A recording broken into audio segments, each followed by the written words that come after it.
They told us to give a disclaimer. The views expressed on this podcast are those of the podcasters, any guests, and do not reflect any of the management, owners, sponsorships, or employees of thereof. Pretty much, if you're soft, don't listen to this podcast. One thing I pride myself on is just being the same and trying to look out for my folks along the way. Like, even with all these, big things happening, like, you still mad humble, and you still, like, you have enough clout now where you could easily be like, I'm not fucking with this, I'm not fucking with that. Oh yeah, motherfuckers, it's on. Unrestricted Podcast listeners, thank you so much for clicking play. Because of you, those numbers are going up, up, and up. And as you know, we have the Patreon. If you want to help support this show monetarily, help keep the lights on in the studio, because it is not cheap, make sure you go on to patreon.com/DreRawka, DreRawka. But if you don't want to do the monetary donation, you can just like, share, comment, subscribe. It's free to show love. Tell a friend to tell a friend to tell a friend about the show. Now, today I am joined by a man whose story is all about transformation and purpose. He is the vice president of LGCY Power, a company built on helping others, but his own journey is just as powerful. From facing legal troubles in his past and turning his life for the better to becoming a very successful leader, father, mentor, Seth Grenny is proof that redemption is real. You can redeem yourself and make things better. Also, he's a huge MMA fan, which you know I am as well, so I'm excited to talk about that. A devoted dad to two little girls and someone who believes deeply in growth, grit, and giving back. Please welcome Seth to the show. All right. Did all that sound okay? It was a lot. I try to live up to most of it. Yeah. I'll do my best. Your life flashed before your eyes. You're like, yeah, oh, there you go. I'm doing some cool things. Yeah. It's impressive to hear. That happens to me often where I take a step back. I'm like in the short amount of time that because life is like that, right? Yeah. Even if you live to 100, it's still like that. Yeah. But you look back and you're like, damn, like I've not only have I done a lot of things, I've also helped people achieve a lot of things. And that's part of your story, is helping people achieve things, right? I do my best. Yeah. Get up on that mic. Get real close. Yeah. I want you right up on that thing. I want people to hear. If you want to, you can bend it down if you need. Okay. Yeah. Oh, yeah. Yeah. There we go. Yeah. Perfect. Just a little bit. Just a tad. Yeah. Right there. Boom. Congruent with the mic. All right. So yeah, man, you're in the business of helping people. But I want to start with the backstory. Like, are you originally from Utah, born and raised? Yeah. Yeah. Utah County. So originally from Orem. You are the second person on the show within the last month that has been like a Utah County person. Really? Yeah. Amber Washington, she just dropped a new book. She's a new author, and she's from Orem. Really? Yeah. Cool. Yeah. Utah County is something out there. Yeah, it's a good place. Yeah. So originally from Utah, born and raised, and then at what point did you end up in this LGCY Power? So Legacy came into the story in 2018. I started in door-to-door originally in 2010. Life was different at that point. I'd been my youth. I spent kind of just in and out of the system, spent a long time incarcerated, different programs and jails and stuff like that. I turned it around kind of when I found door-to-door. I didn't start with a lot going for me. Growing up in Utah, I'm sure are you from here too? I'm born and raised, yeah. Okay. I lived in Portland for 10 years, but born and raised here. Okay. So you kind of know door-to-door, right? We all have heard of Vivint or APX back in the day. So I was familiar with it, didn't really know anyone super well that was doing it, but had kind of just gotten out on, had served a long stint in jail, beat a case, had fought a case and won. And that was kind of that culminated with a few other things, were kind of just an experience that made me want to change things. And so that's when I originally started in door-to-door. I started in alarms, and then 8 years later, ended up at Legacy. Who gave you the opportunity? I mean, being a youth, that I'm assuming probably not a lot of opportunities, right? Like, yeah, no. I mean, I was I think I had 12 felonies on my record at the time. By what age? I would have been 24. Sheesh. Yeah. So what led you down the path of trouble? I've spent so much time trying to figure that out. And I've never really come up with an answer that makes sense to me. I just didn't want to be like the other kids around me growing up. I remember looking around in the neighborhood I lived in, which was a very nice neighborhood and had no complaints at all. And I just didn't want to be like those kids. I wanted other friends. So I started gravitating towards other friends. And, you know, by mid-teenage years was into serious trouble and ending up in Salt Lake a lot more. And, you know, things got more real at that point. Don't make it sound like Salt Lake is. We have very upstanding citizens out here. Oh, yeah. No, I That's like Salt Lake turned me bad. well, what I mean by that is like that's where I found real trouble. Gotcha. Was up here. Down in Orem, there wasn't a lot going on at that period of time. Is it like the thrill? Was it the thrill at that time of just trying to be different? Probably, yeah, initially. And then, you know, I got into drugs, and then you're a drug addict, and that becomes the first motivation. Everything has to do with drugs for years and years of my life. And the reason why I asked that is because as a parent, like I obviously want to give my kids the best chance at life and steer them away from anything that I've experienced, such as, you know, drugs and bad things, right? Mm-hmm. Yeah, for sure. But in your case, I mean, it sounds like a good neighborhood, sounds like good family, but you just wanted to rebel. I think it's more rare that someone just seeks it out the way I did. But every time I tell my story, man, I'm just like, I had no excuse. Like there's a lot of kids that I ran with when I was younger and in young adult years that they were in the shit we were in for good reason. And I just wasn't one of them. I had no business being there. I had no reason to be there. And I just wanted to, you know? Do you have any childhood friends? Do you talk to anybody from back in the day? Like that I grew up with? Yeah. Yeah. I mean, I the ones you would know that are fighters is Zeke, knew Zeke. Probably initially met him when I was 15 or 16. Gotcha. And then Mitch Ramirez, who's in the UFC. Yeah. But yeah, I actually have the exact same circle of friends. I've done my best to not leave anyone behind. So as life has turned around and things have changed, you know, your circle changes and your circle of influence changes, but I've always made a point to not leave people behind just because my life got better and they're still in the shit, whatever choices they're making. Like I've always doubled back for everyone every chance I got, and that's kind of been my thing. Is that a conscious decision, or is that something like more having morals and loyalty that you've always had? Both. I mean, it's, you know, the years when I first started making money, it was a conscious thing of like, I'm bringing these dudes with me. Like I'm not going to change just because I have money now. You know, we've all heard that our whole lives, that people get money and change up and change their circle and change their friends. And to a degree that had to change because you become who you're around. And so my circle of influence did change. I just always made a point to try and bring others around when they're at a point where it made sense. Mm-hmm. Yeah, I found myself trying to change the wrong friends sometimes. Yeah. And it bit me in the ass. Sure. You know? But at the same time, like, it's kind of like when you're in a bad relationship, like you can't not try to find love again. You know, it's like you got to give people an opportunity to show you who they really are. Yeah. So it's challenging sometimes. The way I choose to look at that is it's more often than not, it's going to bite you in the ass. It's not going to work out when you want it to work out. But I believe those people remember that, you know, and down the road, they're going to look back and say, damn, I had a shot here. And you may still be there to give them another shot, or you may not. But either way, it's going to influence them at some point. I don't believe any of this stuff we do just happens for no reason. Intention. Yeah, that's it. When you decided enough is enough with being in the system, how hard was it to get out of the system and change your life? Extremely hard. Yeah. You know, my record now is cleaned up. I've spent massive amounts of time and money and had lawyers go attack stuff, had articles taken off the internet, like all kinds of stuff that is a pain in the ass and most people will never get the opportunity to do.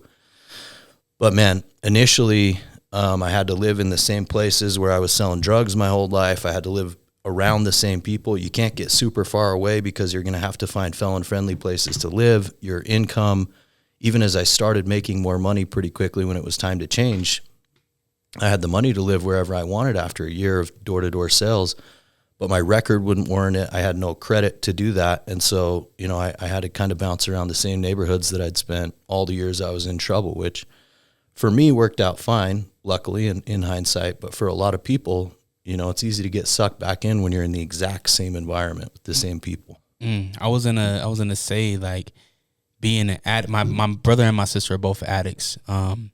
And as much as I've seen them try to clean up their life and stuff like that, them being in the same circles calls for the addiction for them to do it again, right? Sure. And relapse. Yeah. So hearing your story, hearing you talk about, I did this while being in the same environments, like, that had to have been super hard.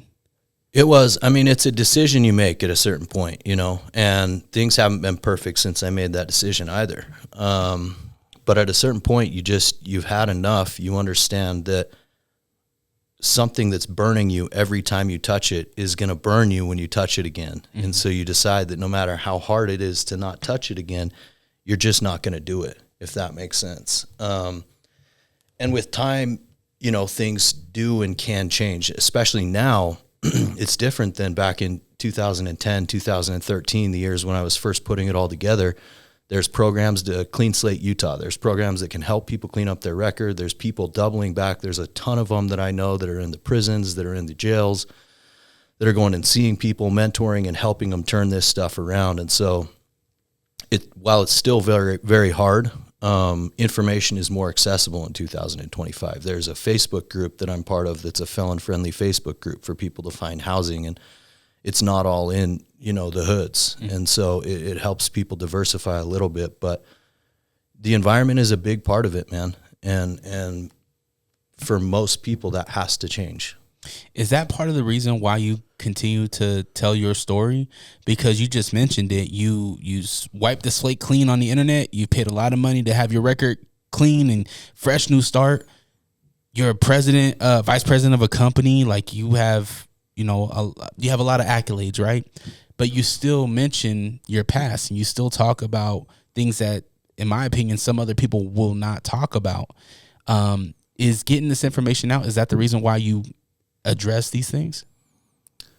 I think it's just, it comes up a lot with me because it's a huge part of my life, you know? So the loyalty, like you said earlier, that's always been like the number one thing that I'm just dug the fuck in on. Like, I'm going to be loyal to my people. I'm going to have their back. I don't care what they do. I don't care where we end up. And it's been to a fault at a point, meaning it's put me in bad situations. So I've had to learn boundaries as the years have gone on and such, but that's always been an important thing. And so as such, I've been going to pick dudes up. I've been trying to get dudes through rehab. I've been trying to, you know, visiting the prisons and jails and all of that the whole time, because that's always been something that's important to me. Well, I should say, since my record has allowed me to, because there's a period where you can't go back to the jail or prisons. So that's a big part of it. And then also, you know, like my dad and my mom have just always been incredible examples of service. And so my dad started a program in 2015 that's done really well. That's a nonprofit for homeless drug addicts in Salt Lake called the Other Side Academy. There's, I don't know, 150 people there right now or something that have never paid $1, and they're getting help and they're turning their lives around. It has a high success rate. Over the last few years, they've started another one called The Other Side Village that's for homeless people that have more of a chronic homelessness issue. And so growing up seeing that my whole life and seeing him do that and my mom do that with him has always been something that I want to do too. And so whether it's with them, you know, I spend as much time around those programs as I can, or on my own. I do a ton of stuff on my own too. I was on a call with the DOC 2 hours ago talking about getting jobs for guys who just get out of prison. It's just always been part of my life because I've had the example set for me. I see what it can do for a person to really serve, and then most importantly, shut the fuck up about your, just do it for the right reasons, right? Rather than to brag and flex. And I've seen it serve so many lives, and it's done the same for me. So long answer, but it's a combination of both those things. The Other Side, that's the Other Side Donuts, right? Yeah. Tied to that? Yep. Salute to them, man. I follow them on Instagram. Yeah, They're dope. They are dope. So the donut shop is one of the social enterprises that helps fund the tiny village for the homeless. So cool. A permanent solution for homelessness. When you decide enough is enough, you get out of the life of the crime, I guess you would say. and you start to do the sales stuff, were you combative or was that like the only thing that you could find? Because to me, if I don't know, man, door-to-door sales sounds like a really tough gig. Oh yeah. Yeah, it's super hard. When you say combative, what do you mean? Were you like, nah, I'm not gonna do it. Like I don't want to do it. No, I was all in, dude. I knew that was it. I hit up a guy. I didn't really know him super well. You know, like we talked about earlier, I was not a shining prospect, but I have always had hustle. I've always had work ethic. I wrestled my whole life. Like I know how to work. And so I knew I could do it. You know, my whole time on the street, I always had money. I don't like to talk about that stuff a lot, but I was good at moving weight. I knew what I was doing. And so that applied directly to door-to-door sales, that hustle, you know, that grit. Day one, I kind of figured it out on my own down there. So I knew that was it. My first experience in door-to-door, I was still on paper. So I was not supposed to be leaving the state. I had to call in every morning, and if they called my color, I had to go drug test, and I had to go to Vegas because alarms aren't huge in Utah. So I was in Vegas on paper calling this number, just waiting for my number to get called, and then I have to hop on a same-day flight and go take a drug test and pretend like I wasn't. It was actually really stupid. In retrospect, I could have served a significant amount of time. It was last chance probation. But, you know, it worked out the way I think it was supposed to. No, dude, I knew that was it for me. I knew there was no other way. And as soon as I got close to the industry and I could see these dudes are actually making the kind of money they're saying they're making, because for a long time, like, you know, it's just the dudes wearing cologne, driving big trucks at the gym, like douches. I don't want to be like those guys. But once I got closer to it, I'm like, they really do have the money they say they have. And there is no reason these dudes can make more than I can. And so I kind of just grabbed it by the throat. I started working super hard early in the morning my first day, and I did that every day. I haven't stopped. So, what was their first? It was alarms, right? Mm-hmm. What is it like home security systems? Yeah. Okay. And did you know anything about this before? No, dude, it was so bad. It was so bad. My first experience with it, I went down to Vegas. This was like before Airbnb was really a thing, but they're in some short-term rental. It was like 10 dudes. Get there my first night. I'm fresh out. Just beat a major case where I was looking down the barrel 25 plus years, like, you know, not in a good place. Just lost the use of my right leg. Everything I own's in 2 black plastic trash bags. Literally, that's all I own. No cell phone, no car, food stamps to eat. Like, things didn't look good for me. And get to this house. The dudes are all doing drugs, and they want to go to a strip club, whatever. I'm like, all right, I'm going to go to bed at 9. So I go to bed, wake up the next morning, and I remember, you know, everyone's passed out. No one's getting up anytime soon. So I do my thing, go to the gym. It's like 7:30 in the morning. I'm sitting there, and I'm like, these guys aren't going to teach me shit. So I just grabbed some papers. They had these stacks of papers in the living room, and I just grabbed stacks of them and walked out the door. And I knew enough from talking to him. Like, I understood the goal here is to either get someone to sign up for an alarm. It's $49.99 or $52.99 if you charge more, or switch their alarm over. And they'd all said switching them over is easier. So I just went from house to house, walking down the street, like limping because just undergone this major injury to my leg, and looking at signs in the front yard, alarm signs. And then I'd just go start talking to them. It took me 4 hours before I could even get anyone to really, you know, before I could bullshit my way through an actual pitch. But 4 hours in, I convinced someone, and they said they would switch. So I called the manager, and he drives to the house, and he's like, holy shit, you actually closed the deal. I'm like, yeah. So we fill out these 3 giant fold-out paper contracts to sign them up. And then I kept going, and that's what's important. You know, that was $450, which is more than I'd ever made legally in my whole life. And I did it in a 45-minute pitch to these people. And I was like, I bet I can do more. So I put my head down, I walked faster, and I went and found another one and another one. I did 5 my first day. And that's rare. You know, like, that doesn't, I don't know why my trajectory or career in door-to-door was so blessed. Like, I didn't deserve it. Someone's looking out for me is all I really have. But, you know, I did work my ass off every day. And, you know, I did 3 the next day and 4 the next day. And before you know it, I'm the top rep in the whole company. And it kind of snowballs into this thing that's been my career. Do you have the courage to to go up to these doors, or do you have to build up the courage, or are you just like, man, I'm getting this money regardless?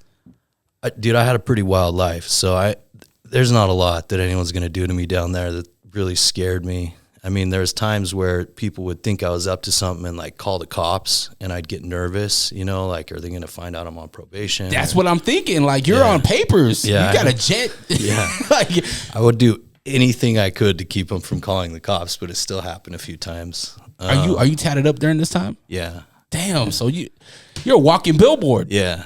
Yeah, it wasn't great. And I also So had dumb. this big like metal thing on my leg. Like I was conspicuous out there, dude. Hey, but if you didn't risk it for the biscuit, you wouldn't have the biscuit. Yeah, and I mean, I was at, if you look at my life, it kind of makes sense. I was at a very I don't give a fuck stage of life, right? I just got out of jail. Mm-hmm. Like I had nothing to my name. I had very little to lose. So would I do it again? Absolutely not. But like at that point in my life, the mentality makes sense. The guys that you were living with in Vegas or in Nevada to do these door-to-door sales, are you guys like grouped together? Do you know who you're living with?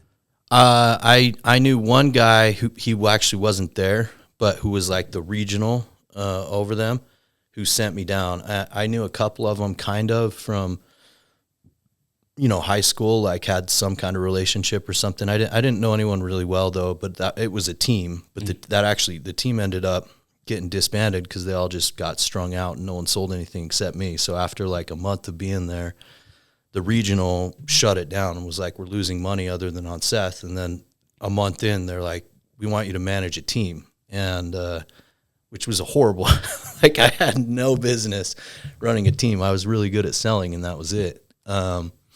But it turned out, so that's where it started, like right there. Who's on my team? All the homies, like all the homies from the sober living I had just gotten kicked out of, all the homies I grew up with, like anyone that was trying to do better, trying to be sober, trying to stay off the street. That was my team for the first few years. There were fist fights every day. Like it was crazy. But it worked, Yeah. So did you only sell in Nevada or did you travel? So I sold through that winter. That was like September. I went down there. And they brought me back to Utah and I actually sold here. So I just lived in an extended stay in West Valley through that because I couldn't get a place, through that winter. And at that stage of life, like family wasn't talking to me. Most of my best friends had also just caught major cases for a variety of things, a bunch of them together though. And so like, which was part of what influenced the decision of why I changed. So it was a lonely winter, but, I worked through the winter. I remember I went down to try out Provo on Thanksgiving that year and knocked doors on Thanksgiving in Provo. I had Christmas Eve in Provo, maybe somewhere south of Provo. Who's opening on Christmas Eve? Did you get any? I did. It was weird. Not your average, very friendly, mostly old people that didn't have kids there. Or, they'd slam the door pretty quick in my face, but... Anybody spit on you? You get any spit on me? No. I've had for sure violent conflicts over the years, but not that winter. I've seen there was a recent viral video of a couple being really racist, saying racist remarks to a kid doing door-to-door sales. And even with me and my wife, there is a sense of like, who the hell's knocking at my door? Sure. You know what I mean? Yeah. And so when I see, and I always keep it, whether if it's door-to-door sales or missionaries, like I try to put myself in their shoes, but I also grew up different. Yeah. Where I've had people say that they're door-to-door sales, but then they go and still sniff out of our backyard and stuff. Yeah. So there is a healthy balance of like, be on your guard, but also listen to what these people have to say. Yeah. How did you go about that? Like making sure that you're safe, but then also making sure that people felt safe as well. I'm a pretty quick, I can read people pretty well. I always have. And so in the first like 2 minutes, I can usually judge. I'll press a little bit, but I can usually judge if there's a shot we're going to get this done today or not. And if we're not, I'm not afraid of hard work, so I'll just walk away. I'm out. I don't need to make you more upset than you are. You're already having a hard day. Most of the time it has nothing to do with me knocking your door, but you have your whole life going on before I knock your door, right? And so, you have to understand that you are invading people's, like, it's a rude thing in a certain way, what we do, to knock a door and expect you to talk to us right now and let us in, and we're going to do that. Like, so I think I do my best to be authentic, to just be trustworthy, and people pick up on that, and I'll connect. With most people, I have the ability to connect within a couple of minutes if that's my goal at the door.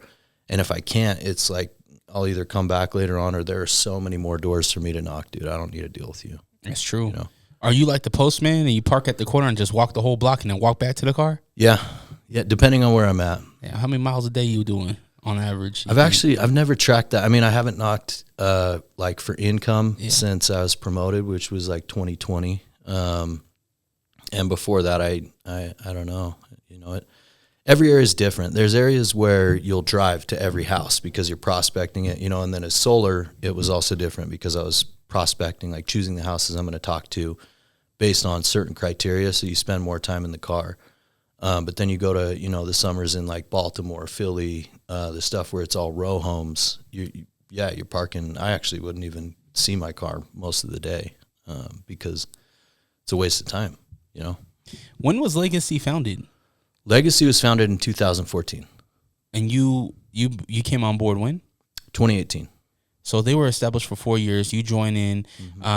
You join in on the base entry level, or are you a manager at this point? I was a manager. I had come from Vivint. Our industry's tight knit, like most industries. The fighters all know each other. You know, like you're gonna know. And I'd been a top performer for 9 years, so I think it's pretty easy to go check someone's cred and be like, how good is this dude? And I was always the very top, so I had that going for me.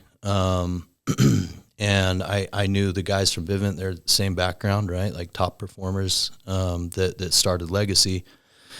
And so, yeah, I joined 7-8 months after I joined, most of the entire company left. And that's where I had the ability to make a bigger impact on the company because I was the only one that really stayed. There was other guys that left and came back shortly after, but I was one of the only people who was just like, no, I'm not going. They all left to go try and get more money and chase something shiny and bright.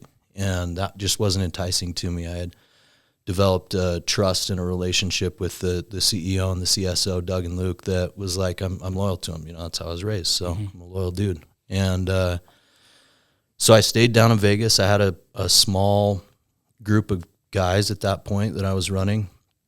And, you know, that was during my first year at the company. And, you know, where the big splash came in is just that work ethic, you know, and it's crazy when you look at successful people's stories because there's always so many failures and so many things that go wrong along the way. Things between me and Vivint when I had left didn't end super great, which sucked because I loved it there, but didn't end well. It was tough to leave. And so that was kind of what I would look at as like a failure along the way of sorts. And then you come to Legacy, and now the 9 years of just working 12-hour days came into like be the biggest blessing in the world for me because most everyone else who had gone to solar before me would come and they're used to making, you know, 150, 250, 300 grand in alarms, which is great money. And so they'd go make slightly more in solar doing a fraction of the work, and they just live their best life, right? That's what everyone seemed to have done. I looked at it and started making this way more money with the same amount of time. It was like, dude, what's possible here? So my last year at Vivint, I made 340 grand, you know, running 100 guys or something like that, and still doing 300 alarms myself that summer, which is top 0.01%. And then my first year at Legacy, I made 2.1 million. So it was like this huge gap. And no one had really ever done that, but I was just out there every day. I had a knocking buddy that I worked with, and we'd go 8 in the morning to 9 PM, sometimes 10, 11 PM, depending on appointments every day. I was out there 6 days a week. I didn't take sick days. I didn't take vacations. I just worked. And, coming from where I did and making that kind of money was like, why would I stop? And so right after everybody leaves, you know, Legacy's really, really small. We started this thing called Big Check Friday. I'd have checks come in that were like, the first one we did was $147,000 for a week's worth of work, which is absurd, right? And so the CSO, who'd become a close friend, said, we got to post this, dude. We got to start putting this on social media. And I hated it because I was raised not to brag about money. It's a weird thing. And, it's even weird to talk about, like even in this setting. But well, even come from the drug game. Like, you don't talk about what you have. Exactly. Yeah. What we doing? Never. I still don't. So it's like, it was weird, but it made sense. It made sense because it's like all these dudes that I've worked with, the thousands of people I've been exposed to over the years and are still in alarms, making alarm money. And at the time, the solar money was just unbelievably more. It was just so much money. So it made a big splash. And that's kind of where, I became such a meaningful piece to legacy, was at the forefront of this new movement, this new type of solar, selling loans, making this crazy money, advertising it. And we just blew up. I had 1,000 dudes within a couple of years. My partner, Cam Brown, came into the picture as I was promoted to VP and moved back to Utah. We partnered and the org just exploded from there. And, so that's where they already had the company. It was already established and doing well. It was just the rebuild was what I was a big part of. And that's why Legacy's backed me. So the crazy thing is that, as solar, with solar is very tied in with mortgages, with like interest rates, and then also with politics. Politics have a huge influence over it because the government funds a big portion of it, and that's what was making it so profitable. That's all been cut. And so in the last few months, I've started looking at potentially standing up, Legacy's diversifying. So we've added roofing, we've added HVAC, and, I'm potentially looking at standing up a smart home, like an alarm company inside the company, bringing it full circle, which is fun, Are you sick of podcasts that just interview people with the same questions and gossiping nonsense? Are you tired of hearing about what's wrong with the world? Can you locate your nearest orphanage? Who cooked the Last Supper? R.I.P. Mr. Potato Head. Seppuku Harakiri.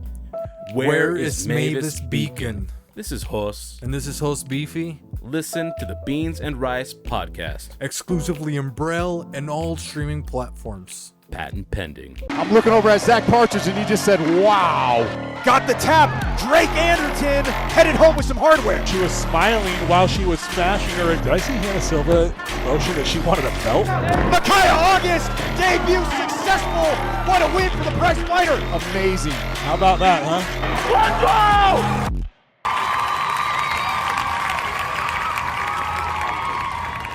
Are you tired of your work week?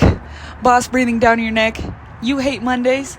Well, come on down, get your corporate voucher, and come down to orientation. November 14th, 7:30 to 11 p.m. at Unique Eek, 1435 South State Street. Come on down. There's going to be food, music, all the vibes, okay? Come unwind, dress business casual, and have a good time. All right, we'll see you there.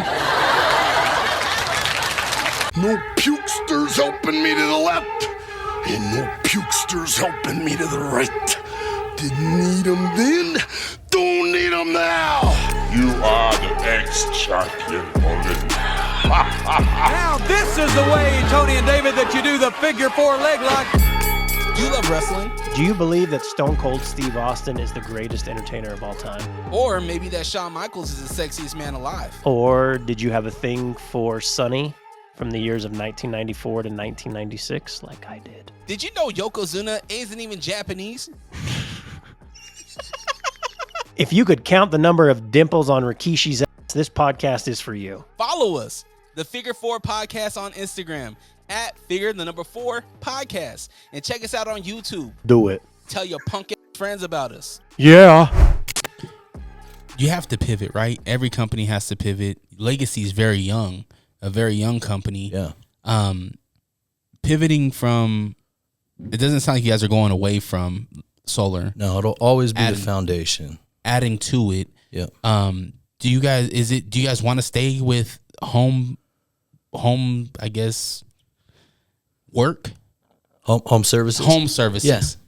Yeah, dude, it's kind of a no-brainer where we're at. Like, we have this dominant tech platform that companies spent 10, 12, $13 million on over the years developing. So our technology is dialed for home services.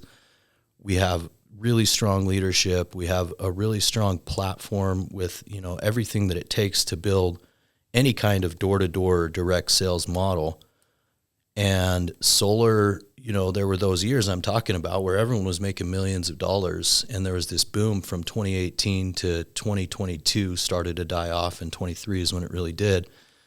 And now that the funding's been cut, it's just different. There's markets where people are still making crazy money doing solar, but it just makes all the sense in the world to add these adjacent products. A lot of the time when you're getting solar, you need a new roof to support the solar. And so roofing is right there. HVAC is kind of in the same thing. And then we're all of a smart home background, and kind of a couple of the best, in my opinion, ever to do it are at Legacy from the smart home, like alarm world. And they all go right together. You can, why not sell every product to the same homeowner? So, that's been our big pivot this year, as we've seen 50% of the solar industry go bankrupt because they built these big unsustainable companies on volume that you can't sustain without government funding. You were talking about politics. Is the government funding, is that more from the politicians that want to go more green? When it's in our favor, in the industry's favor, it's been cut as part of the Trump's big beautiful bill. He completely cut out residential solar tax credit for all loans are gone by the end of the year. Loans were where people were making a lot of the big splash, and then it kind of pivoted to PPAs and leases, which is getting into industry specific stuff. But that bill has really complicated it. Man, that's tough. Actually, that administration just fired 466 employees that have to do with special education. And I have 2 kids that get benefits from special education. Really? Yeah, man. It's scary right now. And I talked to the teachers at, I'm on a tangent. It's on a totally different, but my son's teacher, I asked her, I was like, what does this mean for us? Like, what is this going to mean? She's like, we're so in the dark. We have no idea. My son, my middle son, he went from a class size of 15. It was not benefiting him. So we went to a different school with a smaller class, 4 to 7 kids, special education. And this year that class rose up to 15 kids again. Wow. So it's like, why did we pull him from the school? And on top of that, she didn't get, they have teacher aides. So like for every 3 kids, there's a teacher aide. So for a class size of 7, we're getting about 2 to 3 extra teachers to help out with the kids. And his teacher doesn't have that extra support. It's the same size. She only has 3 supporters for 15 kids that need very specific help. Because of these funding cuts? Yep. It's really scary, bro. It's very scary. And for guys like you that, your business is on this, I don't know, man. It's a disservice to Americans that want the services that you guys provide as well. Yeah, it's tough, man. And I didn't know that you had special needs kids, but I have a special needs niece, and I have so much respect as a single parent just of 2 little girls. Like, I can't imagine my sister and what it's like raising that. It's hard, and I respect it so much. So yeah, man, respect to you for that. It's tough, but at the same time, it's like these kids need everything, all the extra support, they do, and to find out that a lot of it's gonna be going bye-bye, it's scary. So in the next couple months, hopefully we get more knowledge on what's really going on. But you hear the war is over. That's kind of the headline, right? So you don't hear about what other things are being cut. Yeah. I didn't know that the solar is being cut. Yeah, benefits. I just always, politics are just not my thing. They're not interesting to me. I want nothing to do with them. I've never trusted any politician on either side, and so I just, whatever the blows come, I just put my head down and keep going, dude. There's nothing I can do to change it. So yeah, that's my way. I get it 100%. Where are the solar panels? I feel like I would drive by my neighborhood. I don't see no solar panels, but it sounds like it's a booming thing, or was. It is market by market. Utah's never been the best solar market. And then, I don't know, maybe 4 years ago or so, they made it even worse to where a lot of the people getting solar in Utah are not having a great experience because people are misrepresenting how it works to them. It's not a great way to save money in Utah. In general, we've never done much business here because of that. We focus on the markets where people can save a lot of money, because when you put a rep in a situation where they're going to be tempted to say something or exaggerate or inflate the truth to get a deal, a lot of the time they do it, even though we do, stay on top of them with compliance and checks and stuff like that. It's just better to try and keep them in markets where it makes more sense, like California, Illinois. There's places where it still just makes all the sense in the world. Utah's never been that place, and it's at this point, it's a lot of the time it's not even financially viable. You've made a lot of money for any company that you work with, whether if it's alarms or solar. Why not put that into yourself and create your own company? You'd be surprised how often I get that question. The first and just to complete honest answer is I'm just loyal to the two primary owners of Legacy. I'm vested in the company and I have ownership there, and that's part of it. But the other part of it is that I look at our CEO, Doug Robinson. He's my mentor. He's my best friend. And there's no way, I have no desire to do his job, first of all. And second of all, I don't believe I can do it better than him. I don't. He does a great job at doing his job. And so if I went to do my own thing, that would be it, So it's the loyalty and the relationship. It's the mentorship I receive. And it's that I'm really, really good at what I do, which is just a very sales-centric recruiting, training, selling. Outside of that, I believe I could do whatever I wanted to do, but I'm making a lot of money where I'm at. I'm happy in my lane. And, they put me in a position where there's no financial upside. Like what we are part of at Legacy, it's going to work. We will transact for billions of dollars at some point in the next several years, and everyone there will take part in it who's chosen to be in a leadership position and really contribute. And for me, that's going to be, I get to retire at that point and spend the rest of my life working with Tosa and the Other Side Village and doing things that, I think are super important for me to do while I'm here. What does your family think about what you do now? They're supportive. They're super supportive. My dad's really good friends with Doug, and I think has a, a good mentorship kind of role there too, where my dad's been really successful and is a mentor to all of us.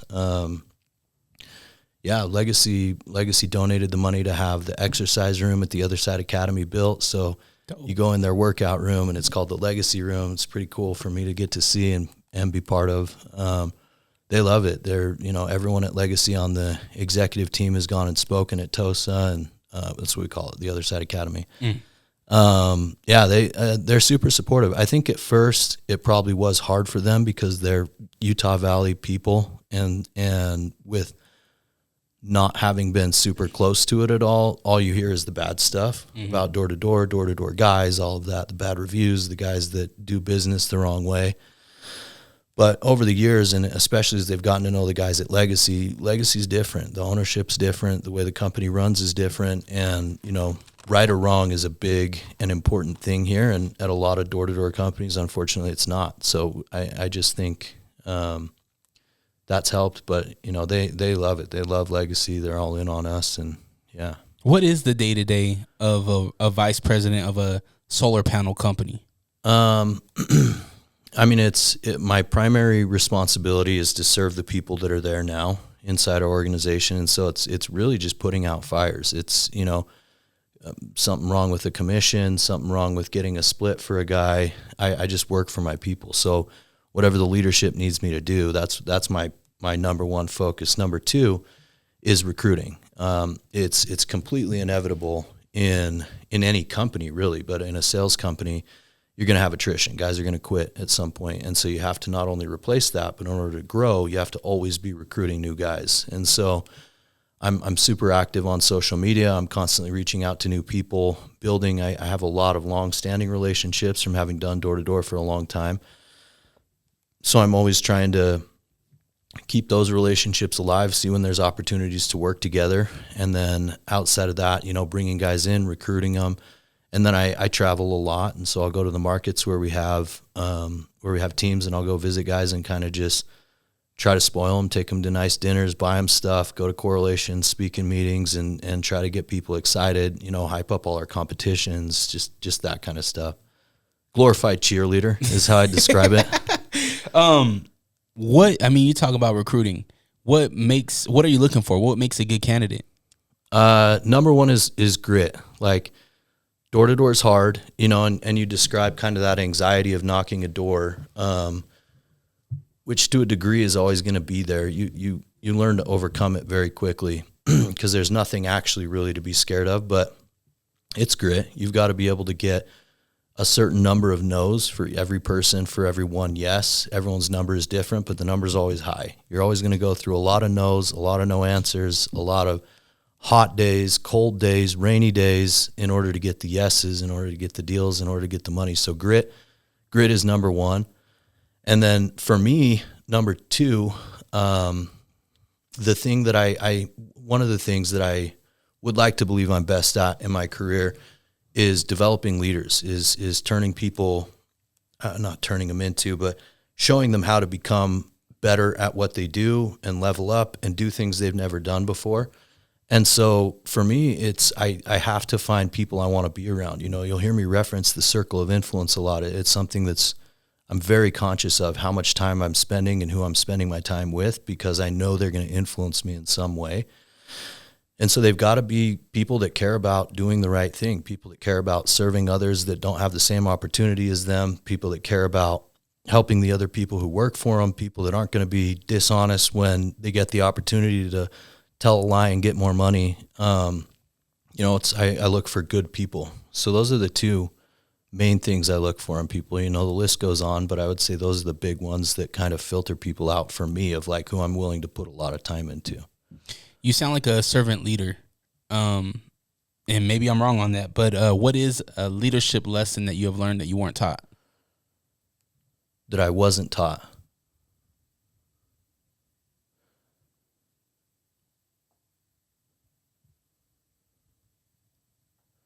When you say learned but I wasn't taught, do you mean that I've learned through doing it wrong and then had to figure it out? It could be on my own, right? Like you go out there and you learn something that you're like, damn, I didn't know this, or whatever it is that made you a better leader. I think I've just learned that life is about failure, that progression is about failure. And so, when I talked about being a manager 30 days into door to door, how terrible I was at it. I was a terrible manager. I've got a buddy, Jordan Binning, that does solar at a really high level and did alarms at a really high level. And he always talks about that too, failing into the job, being the worst at every level. When I became a regional, which is a manager that runs multiple teams underneath him, I was the worst regional in the world. I had no idea what I was doing. I figured out how to get better every time I did something wrong. And so I think one of the biggest lessons that I've learned that nobody really taught me is that I'm always going to fail, and expecting myself to be perfect at anything, to do it right the first time, it's just not realistic. So I have to be cool with understanding that every failure is a lesson, just like when I'm knocking a door, every no is just one step closer to the yes, right? How long did it take you to be okay with a no? It's gone through stages because I knocked so many doors for so long. But I was pretty cool with it right away. It didn't really bother me. I understood that this was going to be hard, or I've always understood they wouldn't pay us the kind of money they pay us if it wasn't really hard. If it was easy, anyone could do it, and they'd be paying less and less and less because the demand would be in the employer's hands, right? And they'd be making bigger margins. So I've always known it was going to be hard. I think every summer there's certain no's that really rock you at certain points when you're, going through a hard day or a hard week or a hard month, and it's harder than normal. But to me, I've just kind of always, I remember my first day and that first week, every no, I was just like, would almost speed me up to just get to the next one. Like, okay, cool, got that out of the way. First time you get yelled at every day is always like a big breath of relief for me. If I can get yelled at on the first door, I'm like, awesome. That's the worst thing that's going to happen today. Cool. It's out of the way. Let's get to the next one. I don't know how old you are, but back in my day, we used to sent home the little catalog. We had to go sell chocolates. Yeah. That was my only time doing door to door. And anytime I got a yes, it pushed me further. The way that you explain it, I'm putting myself back in my 5th grade shoes. And I'm like, man, I remember that feeling of getting a yes. Yeah. Getting the mark. I ain't gonna lie though, I was a dirtbag. I didn't turn in some of their stuff that they bought. I'm sure that happens all the time. Why haven't they built? Maybe they have, but why haven't they built a roof that already has a solar panel built into it? They have. There's solar roofs. They're not super financially viable. Most people get solar to save money, and that's an expensive way to do it. So it's not common. What's your biggest challenge professionally, currently? Well, I mean, I'm in the process of making this decision. Do I want to go stand up and build a smart home company from the ground up? You know, I feel like I've, in a sense, already done this with a solar company, and it's functioning and it's going well, and we're doing well. You know, it's been a tumultuous, challenging couple of years, but the company's doing well. You know, it's we've been responsible and careful, and we're in a very good position. And so probably the biggest challenge right now is like, do I really want to go do this? Start from 0 reps, and you know, if I'm going to try and deliver 5,000-10,000 accounts the first year, that means I'm going to need a couple hundred people, and I'm going to have to go find a couple hundred people, and it's going to involve being on the doors again, selling alarms, you know, going showing people how to do it, and I feel good about it. I think if everything works out, I will, but I would say that's the biggest is just this is a big decision, and it's exciting and it's fun and it's new and it's also intimidating. So it's a challenge, you know? That is. It's scary, but it always feels good once you like get things moving, right? Yeah. The process. I always talk about the process. Yeah. Like the process of starting something new it energizes you. It makes you look at things a little bit differently. And it also puts you in a place where it's like, I got to succeed. Yeah. Yeah, if life's taught me one thing, I have this blessing and this curse where when I'm doing hard things, whether it's, you know, I eat a strict diet at all times it's literally just because I know I function better when shit's hard. When shit's easy and I'm being lazy and I'm not doing anything, I regress and I regress quickly. But when I'm motivated and I have something hard in front of me that I need to figure out, I crush it every single time. I figure it out. It may not be quick, but I figure every single one of them out eventually. And so that's what pushes me towards the challenges, you know? Do you have solar on your house? I have on the houses that I've had. It's not on the house I'm in right now. Gotcha. Was it Legacy? Yes. Why are you lying? my Vegas house was Legacy. My Vegas house was. When did the love for mixed martial arts come in? So that's a combination of, man, that's all of it. That's, it's a mature love, you know? But it started with my own background in wrestling as a kid. My dad's a 7th degree black belt, so put us in martial arts as a kid. We were living in Texas at the time. My dad immediately enrolled me in jiu-jitsu and was like, this is the new thing we're going to do. And then, you know, at another stage did it here in Utah. So I kind of have a background with it. I've always loved it.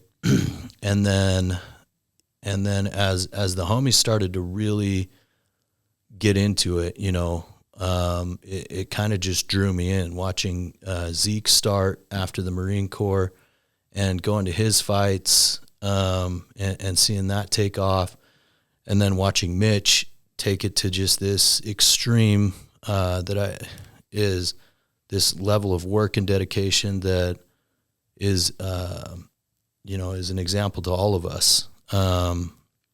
Over the years, being close to those guys has made me love it more. I've always loved it because I couldn't play football, I couldn't I couldn't play baseball, I couldn't play basketball, I couldn't play soccer. I don't know why, I just didn't have the coordination for any of them, but I could fight. And so, you know, it's always been close to my heart. And then, you know, I thought it was cool when I was younger, but then watching Mitch get out of prison, and you know, we had this moment where, I mean, Mitch and I have had some crazy, because we were in the shit together on the streets. So, like, we've had been in jail together, all that. But I had this moment the day he got out of prison. We went to lunch, and we're sitting, we went and got sushi that day.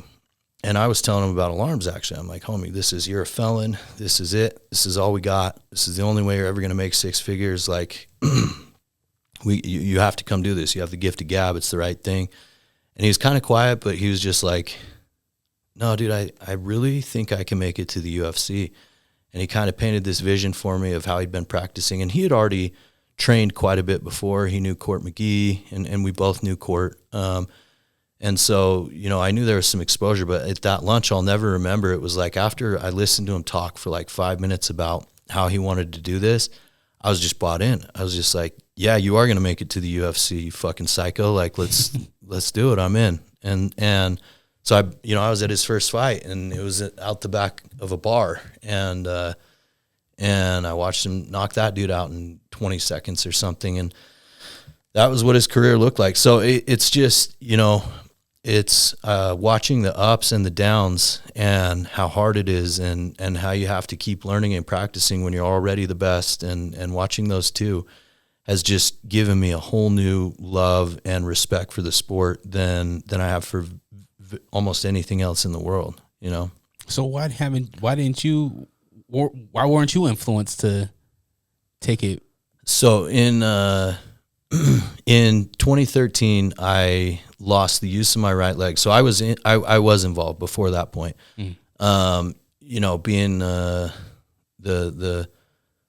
idiot that I was in the life I was living, it was kind of an in and out thing, you know, of getting high or whatever. But then in 2013, I had some super crazy shit happen where I lost the use of my right leg from the knee down. So I'm like paralyzed for the most part. I have a little bit of movement, and then they also had to remove the glute from my right leg. You ain't got an ass? Not on the right side, no. Damn, just you one a big cheek scar. though? Yeah. You only got one cheek? One cheek on me. Sheesh. Yeah. So how do you do good game? You got, what is it, right cheek or left cheek? What do you mean? Good game. Oh, you're going to have to do the left cheek. All right. You're going to have to do Noted. the left. Left cheek. Yeah, Good game for that. Seth. Yeah. Yeah, it's, you know, and it's everything else, like leg day at the gym, all that shit's kind of worked itself out. But there's no way, dude, I can't dig my toes in the way you'd need to. I can't dig my heels in the way you'd need to. Can you squat at all? Yeah. Yeah. Actually, I can squat a lot. I go really hard on leg day, dude. How shitting? Huh? How do you shit? It doesn't affect it. So do you kind of like lean? No, just my bad. I'm just asking how I sit. Yeah, you're getting really personal with it, but I'll answer it if you want it on your podcast. That's your call. I mean, that's not every day you talk to somebody with only one cheek. No. Yeah, no. Yeah, it's gnarly, but no prosthetic? No. You don't get the BBL? No. You down? No. What if I buy the BBL? Fuck no. No. Come on, Seth. There are certain things a man should never do. There's not a lot of them. That's one of them. Yeah. Get one, and then if it comes from another man, that's a whole other level of just not okay. Have you ever bought a BBL? No. I think you have. Her name was Claudia or something. Claudia was a good one. Playing. The one that got away. So you were doing it, and you get injured, and then what happens after that? That's when I really started to take door to door seriously. That's when Gotcha. I went down to Vegas and limped around and kind of figured it out from there. So what do you think about your friends? Right? You mentioned Zeke, you mentioned Mitch. What do you think about what they're doing with this mixed martial arts career? It's the hardest thing on the face of the planet. And with the least amount of upside, like to a degree that is extremely unfair to me, looking at the way athletes are paid, and just they go through more. It's way harder. There's way more pressure on just your shoulders than every other sport. It's a younger sport, though, and so at some point it's going to get disrupted and the pay is going to equalize. But I will die on this hill. There is no sport remotely close to as hard as MMA. It is the culmination of every other sport. Their practices are like at a level and a point that I don't think most other sports can even imagine going to, of intensity, and they're doing multiples a day. And I know professional athletes in other sports do the same type of thing. I just think the amount of pressure that you face when it's all on you, and then you also have to diet and starve yourself and weigh in before you do the sport. So you're adding this whole other aspect to the sport that then you go into fighting and you're performing 3, maybe 4 times a year for your whole career, and everything rides on it, and it's all on you, and there's no excuse. There's just nothing like it. I respect it more than anything I've ever seen because it's the hardest thing on the face of the planet. I think you have to be pretty crazy to do it, and I love it. At the end of the day, it's the ultimate test of manhood. Like, can you chuck your hands when you need to. And so these are the dudes that have the balls to go do it in front of everyone and see what they're really made of. And the two of them have rose to the top, so. Absolutely. I think they're two phenomenal talents. I don't know Mitch personally, but I've seen him. I've seen where he's started and where he is now, and the dude's very talented. And of course Zeke, this dude's just a good human. Yeah, he's the best. A really good human. We got a matching tattoo. Did you know that? We have all those. That's dope. The two of us, yeah. Doesn't Mitch have one too? Mm-hmm. Yeah, this Mitch's. That one's Mitch's. But Zeke don't got that one? Zeke has this one. That's dope. You got both of them. Yeah. But you won't get a BBL. I'm starting to get convinced. The more, if you bring it up 2 more times because I'm a door-to-door salesman, eventually I'm in a cave. That's how it works. You just keep going. Have you followed other athletes here locally? Yeah, a bunch of them. What is your thoughts of Utah MMA? I love it. I love, I'm partial to the fierce fights. I like those ones a lot. But I follow all of them. I've seen Mitch do both, the steel fists, like all those. I love Utah MMA. I think it's the best. I think, Mitch and Court and Zeke, some of these guys, Dane down at Agema, they have this vision, Marco up in Park City, of the future of MMA here. I think it's in its infancy. I think it's barely starting to evolve, but I think at some point as the sport continues to get disrupted, all of these dudes that have become the very best at what they do are going to take the state to another level. And I think what it requires is the wealth is going to get redistributed at some point, but also I think the more we work together and represent Utah as a whole, the more noise we make, and that's what creates the platform we need for it to really go to the next level. What do you think we're doing really well at right now? And when I say we, I'm talking about a mixed martial arts community, from the athletes to the promotions to the trainers to the coaches to the media. What do you think we're doing really well at, and what do you think we need help with or work on? That's a tough question that I haven't. I think what we do really well at is I think from a talent perspective, from a coaching perspective, we have as good of coaching talent as any state in the entire country. I think we have some of the most seasoned and sharpened talent that there is from the names I just mentioned, and a handful of others. I hate mentioning names because you always leave people out, but so I think the talent is there from a coaching perspective. I think that, I don't know if I would say Utah individually, I think the sport as a whole, but because Utah is part of the sport, I would say what we're not doing well is we're not supporting our athletes. We're not supporting our athletes nearly well enough. I have been a big part of Zeke and especially Mitch's journey in helping them get where they were going. And I did it for no reason other than because they're the type of people that deserve that support. And when it's possible to be done, I'm going to do it. But I think as a community, we don't support them nearly enough. I don't think they get, for the amount of people that get to watch them, for the amount of people at all the bars everywhere in Utah, every time Mitch fights in the UFC, everyone claiming to be his homie and, who knows him and blah, blah, blah. They don't get enough support, dude. And the sport doesn't pay enough for these guys to be training 7 days a week, eating 7 days a week the way they need, living 24 hours a day as an athlete. So you've got Zeke moving, and doing this hard shit that makes it, and Mitch coaching, that takes away from their ability to sharpen their craft. And so I think as a community, there's a lot of people that have the ability, whether it's, sponsoring with meals and backing, to donating the services that they need, the massages, the health stuff, and then monetarily, just financially supporting them. I don't think the sport as a whole gets nearly enough support, so Utah falls into the same category, in my opinion.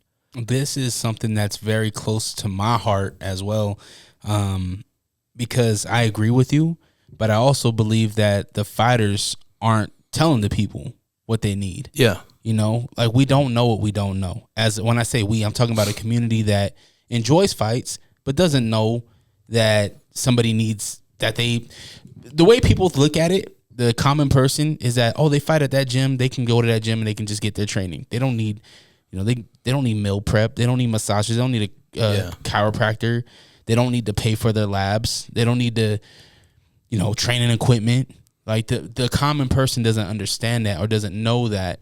And I think we can have the fighters be more active on telling the community what they need and what they want. Yeah, I agree with that. I do think all of the fighters could do a much better job of like getting themselves out there. What I'll say in their defense is like that's a pretty vulnerable, uncomfortable, hard thing to do, to like go ask for help so directly. But I do think they should be better at it. I do think we should be more vocal about the support that's needed and ways they can get the support. And sometimes they do. You'll see Zeke throw up his posts about looking for sponsors and stuff, and some people are really good about sponsoring and jumping on, and then a lot of people aren't. And then a lot of people will say, we may have to edit this out because he may not love it, but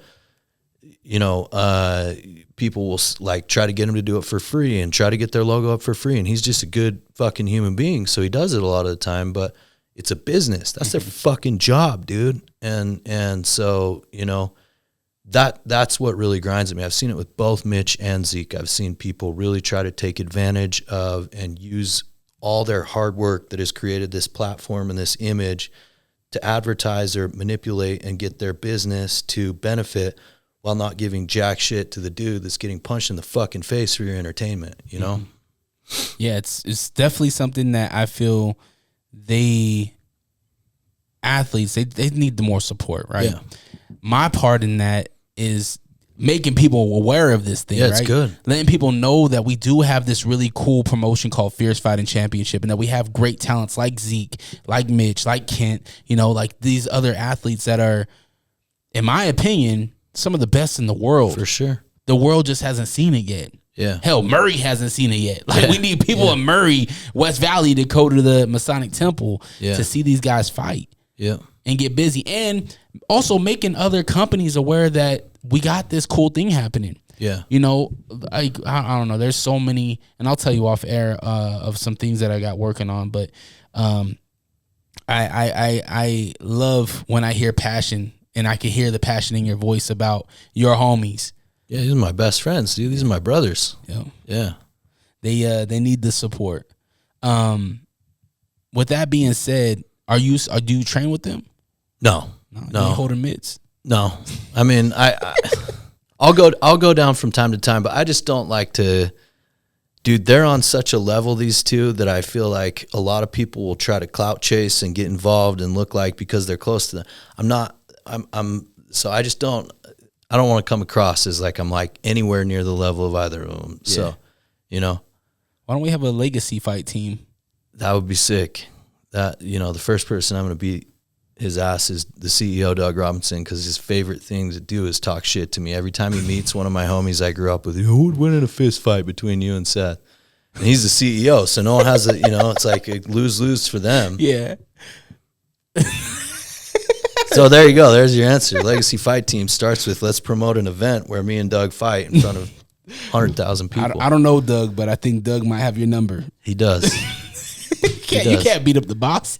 It's a lose-lose for me too. Yeah, exactly. There's no winning there. I beat up an older guy who's in half the shape I am with no experience. Ooh, he's talking shit now. Oh, he knows half the shape. He knows. You're in good shape, man. And I ain't saying much. No one's gonna give me a pat on the back for that. They're gonna be like, yeah, obviously you won, or I lose. And if I won, I beat up the boss. Like it's a bad situation. It's like Jake Paul and Tyson. Jake Paul, what are you gonna do? And beat up a 6-year-old man? I still think Tyson could have fought differently in that fight, though. Yeah, there's a lot of conspiracy on this whole entertainment fight. Even Gervonta Davis and Jake Paul going at it. Yeah, I don't know. Yeah, I my conspiracy theory hat is on. When there's that kind of money involved, dude, it's hard to. Very few people have the moral fortitude to say no to doing what's asked for that kind of money. What was your first tattoo? It's gone now. It was right here. It was a Jill tattoo. A Jill? Jail. Oh, gel. Yeah. Oh, what, My Crazy Life? No, like just some stupid ass gang bullshit. I hope it wasn't a swastika. Cut out of my wrist. Oh. No. I grew up in the poly community. Okay. I mean, I was gonna say I see the Polynesian tattoos. Yeah. I see Toko on your wrist. Yeah. Toko Uso both on it. So yeah, you were embraced by the Polynesian community. Yeah. As a young kid, when I started first getting into trouble, sucks that I'm talking about it as I talk about the trouble part of my life, but that's just where it came from. I would run away from home and would run up and stay with a couple different families, while I was trying to get away, and they're poly families, and they didn't know I was running away to do drugs and get into trouble. They just saw a skinny little strung out junkie that needed love, and so they took me in. And these are the three families that I grew up with that each has a symbol to represent them. That's the Latus, actually. It's one of my families. So that's cool, man. What does it mean to be a father? Everything. Every decision. It took me a minute to get this way. I'm not going to say I had a kid and all of a sudden I was here. But now every decision, every time I'm about to lose my temper on someone, every time I'm about to, it all filters through this. Priority number one is like, how is this going to affect my little girls? And if it's negatively, more often than not, I make the right decision these days. Mm-hmm. How old's your oldest? More complicated answer than you thought. Gotcha. But so that part of my story is in 2013 when things were really crazy. I discovered Door to Door, went to jail, was fighting a case, hurt my leg, all that. Another thing that happened is I had gotten a girl pregnant and she placed that child for adoption. So my oldest was born then. She has a different, she has her own family. The oldest that I have custody of is 5. And then I have a 3-year-old that's about to turn 4. Damn, you had a COVID baby? Yeah. I did too. Yeah. Salute. It was a crazy experience. Yeah. Masks and all that at the hospital and, people not able to be there when the kids are born. And yeah, actually, technically they were both kind of COVID babies because they're so close together, but the second one was a little more lax. Mm. Do you have contact with the one that was on adoption? Have they reached out to you at all? Yeah, it's an open adoption, so that it's just a very complicated situation that I don't have a ton of control of. Gotcha. But I do in contact and working on it. Mm. Being a father, has that changed the way that you lead her, like the way that you conduct your business? Oh yeah, yeah. You talk about taking a big risk here coming up soon. Do you keep your girls in mind when you're planning on doing it? Because like you mentioned, it's gonna be a lot of time and a lot of effort. Yeah, dude. I recalibrated a lot of my life about a year and a half ago, 2 years ago, and part of that recalibration process was kind of renegotiating the way that I engage with my career. Before that, I was a 24-hour-a-day guy. Work was priority number one. Even a little while after the kids were born, it was priority number one. It was, I used to be this, live on the street, come from nothing, and so I've got to make the most of this every single day. So dudes need something that work for me at 10 o'clock at night, at 5 o'clock in the morning, at Christmas Day, which did happen. Thanksgiving. Like I didn't care. I'm 24 hours a day, and I've kind of changed that as I've really realized that the most sacred and important responsibility I have on this planet is to my daughters. Now I have a custody split that's a 60-40, and so when I have my 40 and I have the kids, you're not reaching me. Like my business partners are the only people that are going to reach me. Outside of that, I might text you if the kids are doing something else, but we're not getting on calls. I'm very focused on that. And so yeah, that's been part of the negotiation. It's been super clear as we go stand everything up. On the flip side, though, is that when I don't have my kids, I'm single. I live with Mitch, but like I live alone. Like I don't have even a girlfriend. I have time, right? When I don't have the kids, which gives me back to the same 24 hours a day. I'm all in. I get to go do this thing, and that gives me the capability to, I know for sure in that period of time I can do it. I can stand it up. I can plan the trips. I can go out during the summer while the guys are out, during the time that I don't have the kids. So I get to kind of just maximize both periods of time now, if that makes sense. Mm-hmm. You said that you're single. Mm-hmm. Are you dating? How's dating in 2025? Oh my God, dude. It's the worst thing I've ever done. It's so horrible. And, you know, I don't know. It's terrible. How much do you want to know, dude? Well, I'm leading my question up to, okay, when you're on top and she grabs your cheek, do you give her like, give her like warning? Like, yo, if you grab my cheek, there's only one there. I do. I tell them, I actually do tell them about the leg before. You have to. You can't just all of a sudden be naked. I got scars all over myself too, dude. So I got to give them like a, hey, these aren't the kind of tattoos that are like just here because they look pretty. I've had a crazy ass life. Like you can see some shit, you know? You don't want to scare them off. I just feel like you got to disclose it, you know? Yeah. How far do you go? Do you go back to like when the incident happened, or do you go like your whole life story? Oh, do I tell them? Yeah. As little as possible. Okay. You know, but I just try to, I wear it on my sleeve. I'm at the prison every single week. And so it's like, it's going to come out and it's all part of the same thing, which is like, you know, not talking shit here, being serious. Like in dating, service is a huge part of my life. And so they're going to need to not only get that, but to find the right person, they got to have the same, maybe not the same level of passion, but I've dated people that, you know, the word service, they don't even know what it fucking means. You know, doing something for someone else that doesn't benefit you is a foreign concept to them.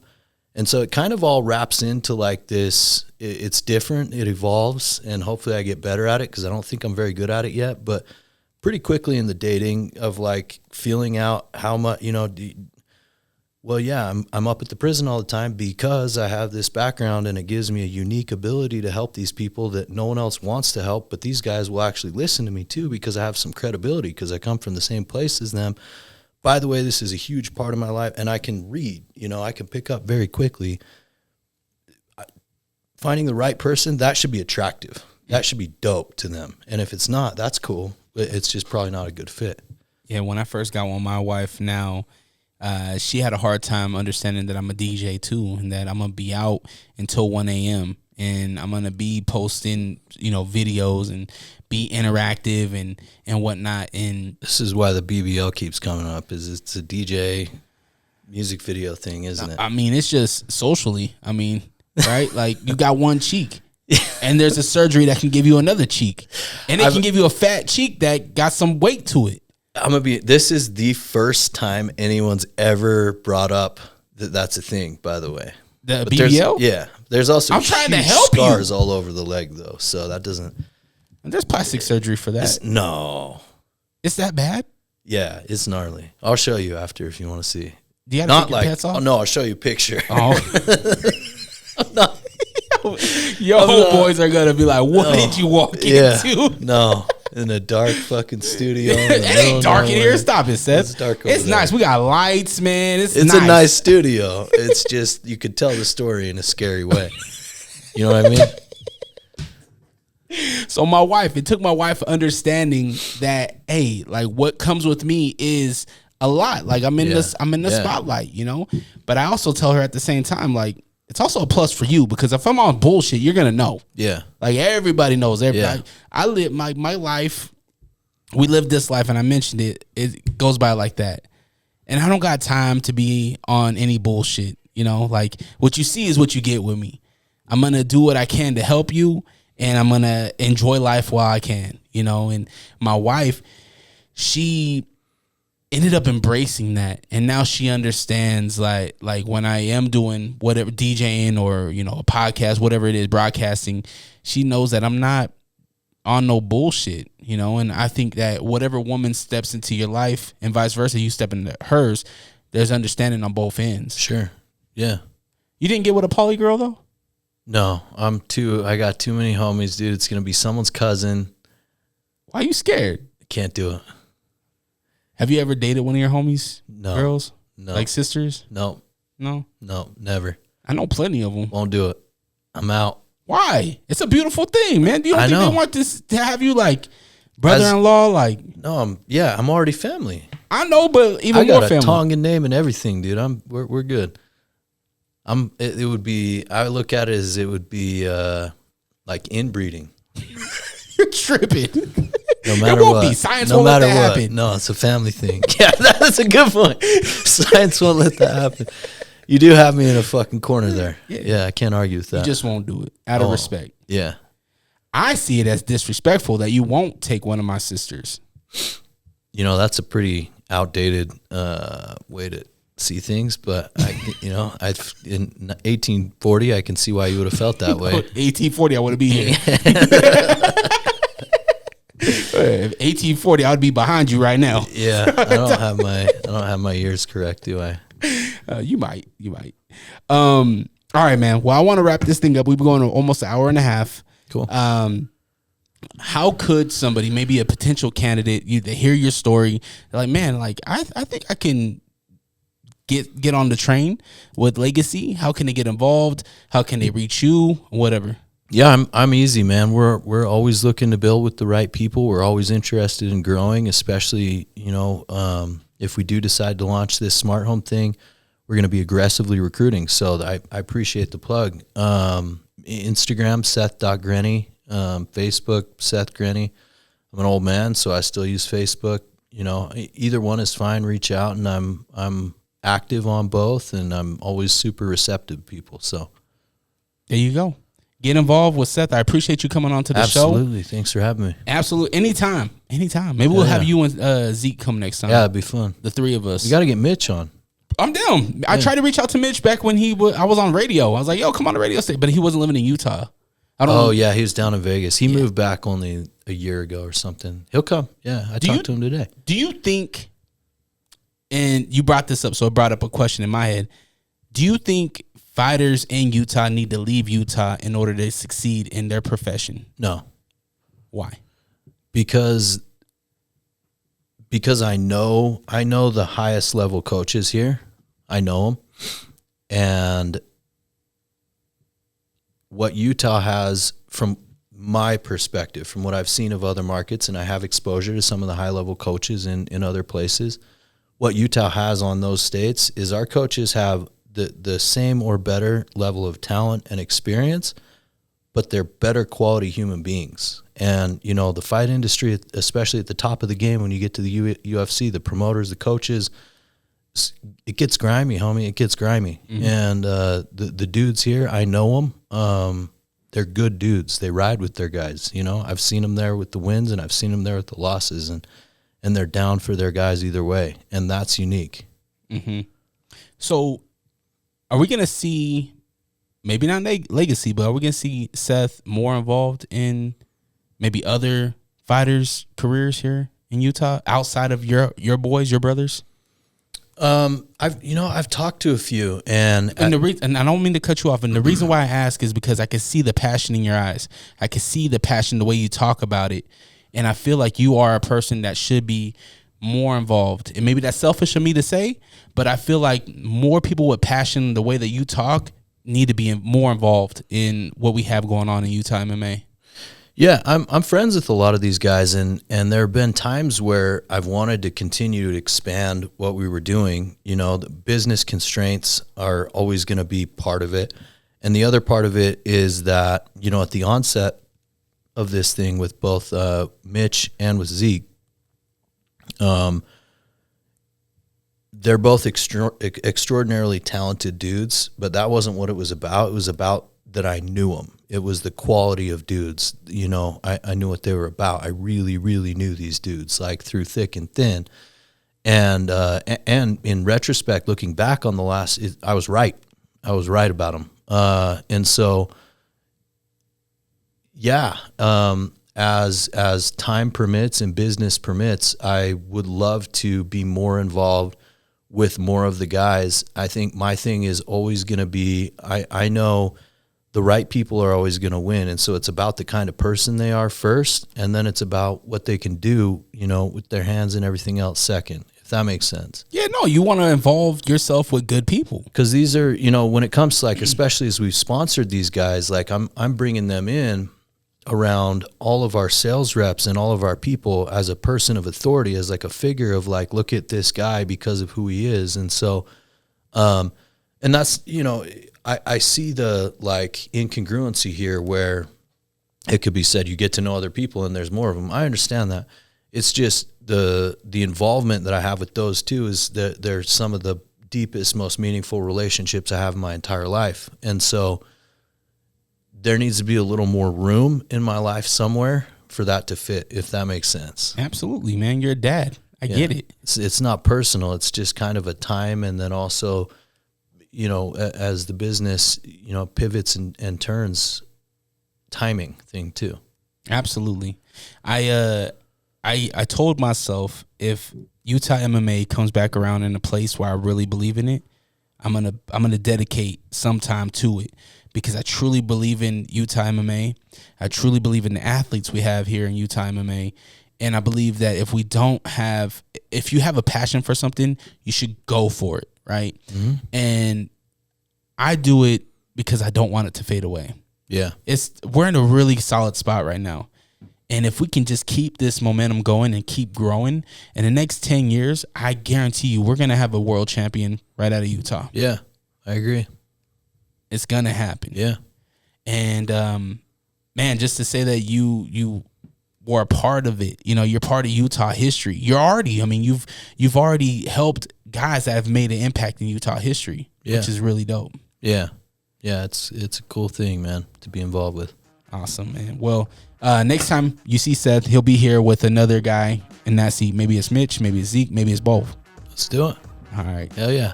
All right, Seth, man. Well, I appreciate you coming on the show. Again, if you want to help support monetarily, patreon.com/DreRawka. If you don't, I get it. It's hard out here. I'm a father of 3. I'm trying to get into a house. It's hard. Just like, share, comment, subscribe. It's free to show love. Y'all have the day you deserve. Always protect your light. We're out. Peace. Later.